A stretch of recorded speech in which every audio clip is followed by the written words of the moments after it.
Good morning students. BSc honours part 1 के विद्यार्थियों को डिस्क्रीट मैथमेटिक्स में प्रपोजिशनल कैलकुलस की वीडियोस हम अपलोड कर रहे हैं। आई होप आप लोगों ने सबने इन वीडियोस को देखा होगा और इनकी कंडीशंस को आपने देखा होगा और स्टडी आप कर रहे होंगे। इन वीडियोस के अकॉर्डिंग एग्जाम्पल्स बुक में दिए गए हैं, उनको आप अच्छी तरीके से देखें। मैंने बहुत इंपॉर्टेंट जो नियम थे कल मैंने आपको डिस्कस किए थे, कुछ लॉजिकल कंडीशंस, लॉजिकल प्रपोजिशंस के बारे में भी बात की थी। थोड़ा सा मैं वापस कर रहा हूँ आपको। फर्स्ट दैट इज इंपॉर्टेंट जो प्रपोजिशन हमारा है, फर्स्ट जो था वो कंजक्शन। कंजक्शन इसको हम संयोजन कहते हैं। कंजक्शन मीन्स संयोजन। इसको अपन किस सिंबल से यूज करते हैं ये मैं लास्ट टाइम पे आपको बता चुका हूँ। ये हमारा संयोजन जो है वो जॉइन जिसको कहते हैं, संयोजन या जॉइन, ये आपको इस फॉर्मेट में आपको दिखाया गया था। ये संयोजन इस तरह का फॉर्मेट है हमारा, ये संयोजन। और सेकंड हमारा था disjunction. Disjunction means वियोजन। इसको मैंने ये वाला सिंबल से हम लोग यूज में करते हैं। इसका मीनिंग ये था और या हिंदी में अथवा, और इसका मीनिंग ये है एंड या और। एंड या और, ये इसका मीनिंग है जो कि अपन ने ट्रू टेबल्स में देखा था। इसको दोनों को बहुत अच्छी तरह समझना है। थर्ड जो हमारा है नेगोशिएशन, जिसका हम लोग यूज बहुत करेंगे। नेगोशिएशन जिसको कहते हैं हम लोग निश्चित, मीन्स नॉट। कोई भी स्टेटमेंट या कोई भी प्रपोजिशन, जैसे मान लीजिए ट्रू है तो वो फॉल्स, फॉल्स है तो true, that is called negotiation. So ये आपकी table, that is very important table. आप इसको अच्छी तरह से देखिए क्योंकि ये एग्जामिनेशन में भी इसी पे बेस कर रहा है। पी और Q, they are the two statement और टू प्रपोजिशंस। तो फिर हमारा है पी एंड क्यू, पी और Q, negotiation of P, negotiation of Q, negotiation of P and negotiation of Q. ये हमारे पास टर्म्स हैं जो कि आप लोग इस टेबल की सहायता से देखते हैं। फर्स्ट हम देखते हैं T, T F F, these are the condition. फिर टी एफ, एफ टी और F F, there are the four normal conditions. आदर्श सिचुएशन जो हमारे पास वो चार तरह की हो सकती है कि हमारे पास जो स्टेटमेंट्स हैं P and Q both are true, P is true, Q is false, P is false, Q is true, and P and Q both are false। ये आपको बहुत ध्यान से देखना है।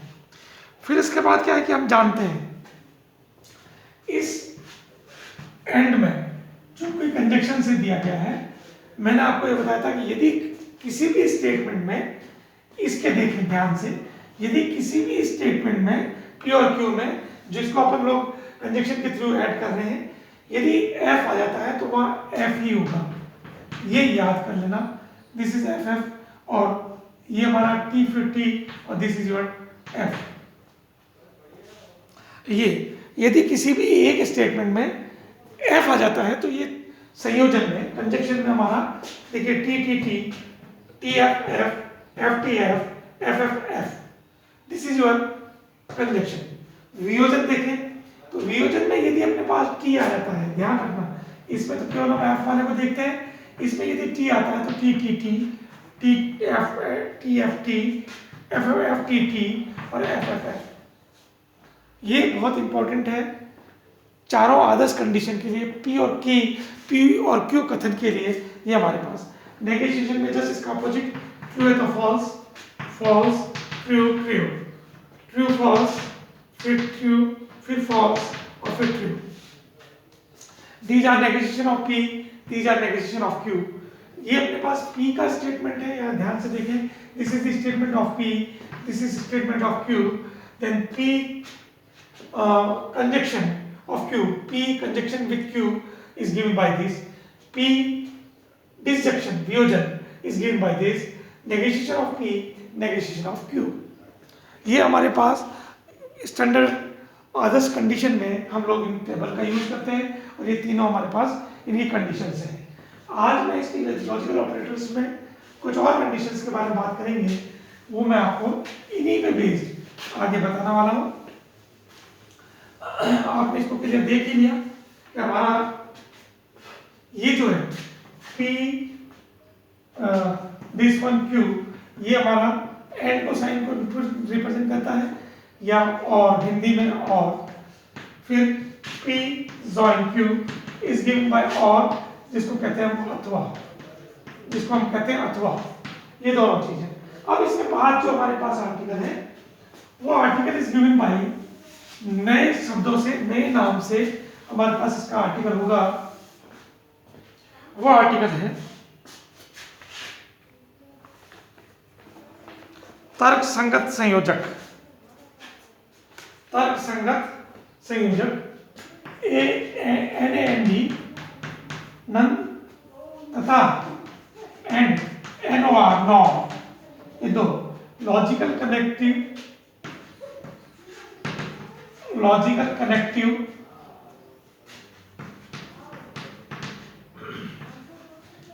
NAND, नन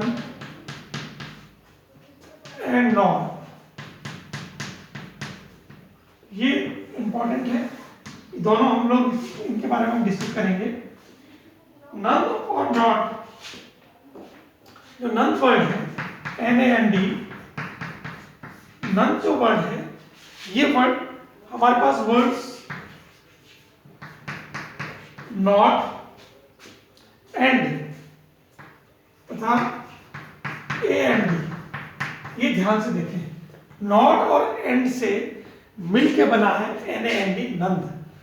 नॉट का मीन्स नॉट से हमने एन लिया गया है, और A एंड D पूरा का पूरा हमारे पास इस फॉर्म में है ए नंद, NAND, Nand. Not the A and D and से के सम्मिलन से रचित वर्ड है, जहाँ नॉट से हमारा तात्पर्य नेगेशिएशन से है। नॉट का मीन्स हमारा नेगेशिएशन से है। नेगेशिएशन अभी अपने अभी देखा था, ये P negation of P is given by this, negation of P। तो ये नेगेशिएशन से वर्ड है। नॉट का मीनिंग नेगेशिएशन, एंड का मीनिंग हमारे पास ये जो सिंबल है, दिस सिंबल। तो हमारा क्या हो गया, P statement, Q statement, then पहले हम लोग निकालेंगे P and Q, then negation of P and Q। ये टेबल है इसकी नंद की। नंद दो शब्दों से मिलकर बना है, एक तो नॉट और एक एंड से। तो नॉट का मीनिंग है and, not means negation, and means conjunction. So not and and दोनों मिलकर हमारे पास ये एंड का सिंबल हो गया हमारा, और इसका नेगेशिएशन वो given by this. So therefore T F F, ये हो गया T F F। So therefore इसका मीनिंग हमारे पास हमने अभी भी देखा था, यदि किसी में भी एक F आ जाता है, किसी भी स्टेटमेंट में एक अगर single statement is given by false, so therefore it will be false. So T यहाँ F and now negotiation of these F T and T, ये नेगेशिएशन ऑफ P एंड Q का हमारे पास इस सिंबल में इस तरह से इफेक्ट करेंगे। और इसको, ये दोनों को सिंबल को यूज जब हम कर लेते हैं, तो इसका जो नंद का जो रिप्रेजेंटेशन है, denoted by NAND, Nand is denoted by this symbol. None is denoted by this symbol. So P none by Q is equals to negation of P and Q. This is therefore same conditions. So none is given by this. None is given by P and Q is same as negation of P and Q. This is very important condition for NaND नंद। तो मिश्रित कथन में mixture जो statements होते हैं उन statement में it is true तो P अथवा Q में से कोई एक या दोनों पर कथन फॉल्स होगा, और पर कथन असत्य है तो दोनों ही सत्य होगा। मतलब दोनों ही सत्य है तो ये फॉल्स होगा, दोनों ही फॉल्स है तो ये सत्य होगा। बाकी आपका एक कथन भी अगर अपने पास फॉल्स है तो वो कथन सत्य होंगे। ये नंद में है, कंडीशन है, और इसको स्टेटमेंट को गिवन बाय दिस।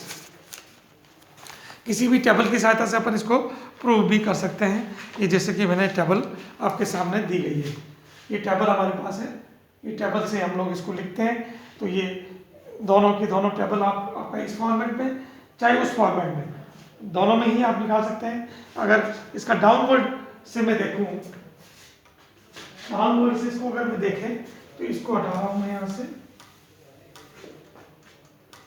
तो ये जो नेगोशिएशन है आपका FTT, तो इसको ये जो सिंबल है this is equals to P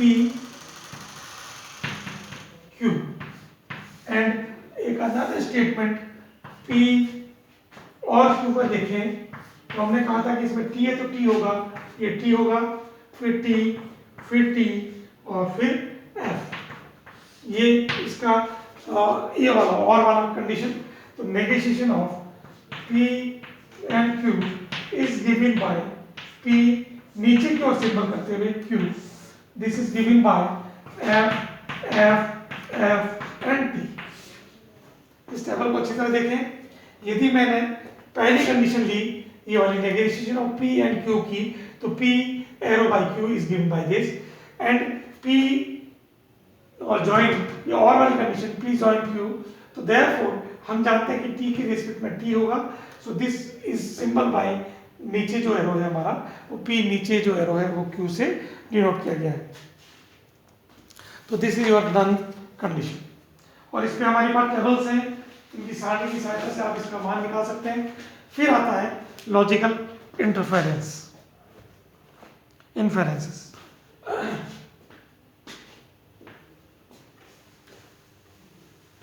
logical inferences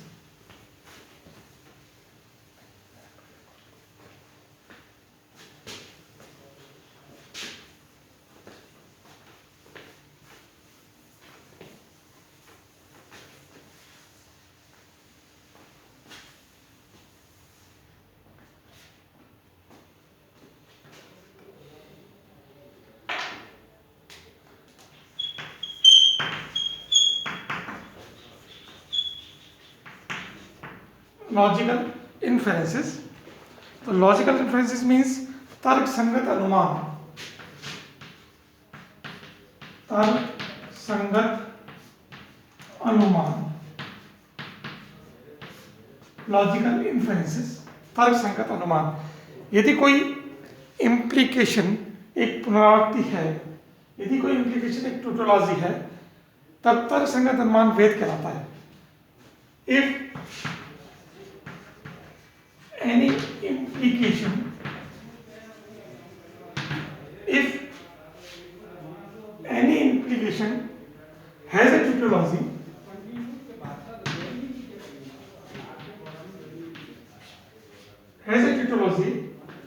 then logical inferences is valid। तर्क संगत अनुमान वैध कहलाता है। यदि कोई, हिंदी में इसको कहते हैं आनुषंगिक, यदि कोई आनुषंगिक एक पुनरुक्ति है तब तर्क संगत अनुमान वैध कहलाता है, अन्यथा ये अवैध अनुमान भी कहलाता है। और इट इज इनवैलिड, तो ये अगर ये ट्रू हो तो हमारे पास ये वैलिड, और ये फॉल्स है तो ये हमारे पास इनवैलिड भी कहलाता है। जैसे अजीम मंदिर जाता है तो वह हिंदू है, अजीम मंदिर जाता है तो वह हिंदू है। मीन्स हम लोग तर्क लगा के किसी भी रिजल्ट को हम देखते हैं तो उसके अकॉर्डिंग तर्क संगत अनुमान को हम उस स्टेटमेंट के थ्रू देखते हैं। इसमें फर्स्ट है fundamental rule. Fundamental rule first यदि ये मान लिया जाए कि प्रकथन P सत्य है तो इस भी स्वीकार कर लिया जाए कि प्रकथन P implies Q. If P is true, then P implies Q is also true. अगर P implies Q भी सत्य है तब then statement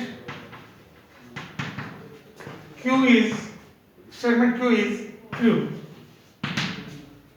Therefore P implies Q, hence Q means it is true. Means आपका फर्स्ट स्टेटमेंट ये है यदि P true है then P implies Q, P से Q भी implies हो रहा हो और ये ट्रू हो तो therefore Q is true, hence Q is true. This is the first tautology, first modulus poems. Therefore P join Pn implies by Q, hence Q is a tautology. It is a tautology. ये ध्यान रखना कि P अगर true है Pn implies Q also true, P implies Q also true, so therefore Q is true. First rule. Then second rule, fundamental rules है. Second rule,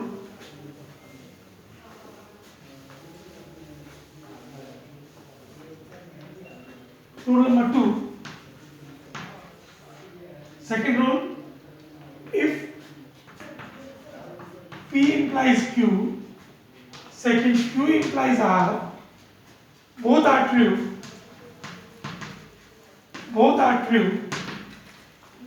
then P implies R, which is also true. P implies R, which is also true. In symbolic form, P implies Q first, then Q implies R second, hence P implies R, hence P implies R, which is true. ये true statement पे ही है, ये वैध है. So this is your P implies Q and Q implies R, hence P implies R, it is a tautology. It is a tautology, means it is true, hence it is true. ये ध्यान रखना, this is rule number 2. Then इसी तरीके से और भी नियम हमारे को दे रखे हैं, फिर इनके एग्जाम्पल्स हैं जो कि आप इनको देखें और इसी के साथ ये चैप्टर पूरा हो जाएगा. और इन्हीं ट्यूटोलॉजी में आप इनको देखेंगे कि P स्टेटमेंट ट्रू है, P implies Q statement true means hence Q is true. ऐसे Q statement goes to R, Q is true, then R also true, so therefore P true, Q R true. This is a tautology. Similarly आप इसी तरीके से और example दिए गए हैं उनको करें. होप आप लोग इन वीडियोस को देख के कुछ समझ रहे होंगे. Thank you very much.